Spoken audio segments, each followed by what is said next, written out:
अभी मैंने आपको पिछले वीडियोस में बताए थे इंडिकेटर कितने प्रकार के होते हैं, और इस वीडियो में हम लोग समझेंगे कि जो इंडिकेटर होते हैं वो किस सलूशन में कैसे कलर शो करते हैं। तो मैंने आपको बताया था ना, ब्लू लिटमस हुआ और रेड लिटमस हुआ, ये आपके नेचुरल हैं, बाकी ये दोनों सिंथेटिक हैं ना। तो अब आपको हम समझाने की कोशिश करते हैं कि कौन सा किस सलूशन में कैसा कलर होगा। जो ब्लू लिटमस होता है वो एसिड सलूशन में रेड कलर शो करता है ना। तो आप ऐसे ही अपने मन से कोई ट्रिक बना सकते हैं या याद कर लीजिए, नॉर्मल सी चीज़ है।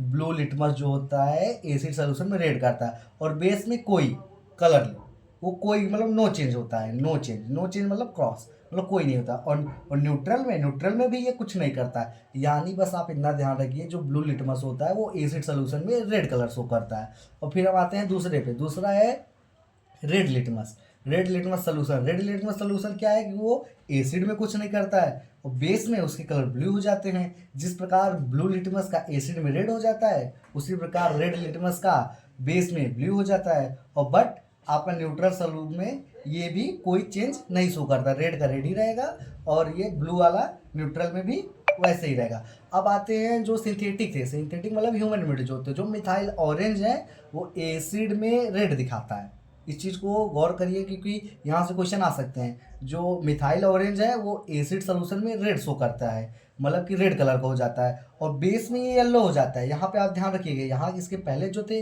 वो एसिड में कर रहे थे तो बेस में नहीं कर रहे थे, और बेस में कर रहे थे तो एसिड में नहीं कर रहे थे। पर यहाँ पे आपको ये ध्यान रखना है, जो मिथाइल ऑरेंज है वो एसिड सोल्यूशन में रेड हो जाएगा और बेस सोल्यूशन में येलो हो जाएगा और न्यूट्रल में ऑरेंज रहेगा। इसको मैं आपको याद करने का एक तरीका बताता हूँ ना। तो आप मिथाइल को ऐसे ही याद कर लीजिए। बस यहाँ पे एक नया चीज़ आपको, जैसे ब्लू का है एसिड में रेड हुआ, ठीक उसी प्रकार मिथाइल भी आपका एसिड में रेड हो गया ना।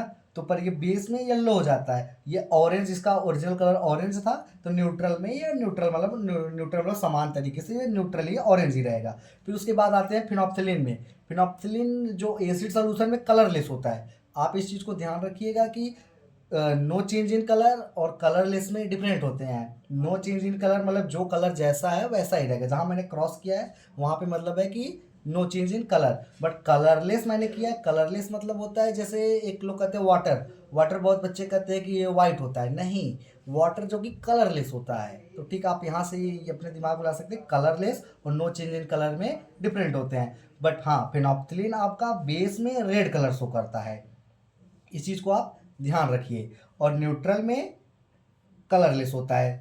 फिनोप्थिलीन आपका एसिड में और न्यूट्रल में कलरलेस होता है और बेस में रेड होता है। एक बार मैं आपको एक समरी दे देता हूँ तुरंत। जो ब्लू लिटमस होता है वो सिर्फ एसिड में रेड हो जाता है, जो ब्लू है वो एसिड में रेड हो जाता है।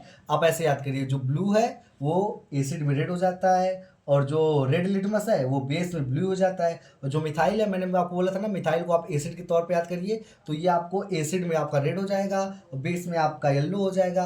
और न्यूट्रल है तो न्यूट्रल भाई ऑरेंज है तो ऑरेंज ही रहेगा, आप ऐसे याद कर सकते हैं। बाकी फिनोप्थिलीन ये आपका एसिड में भी कलरलेस होता है और न्यूट्रल में भी कलरलेस होता है, बस आपका बेस में ये रेड होता है।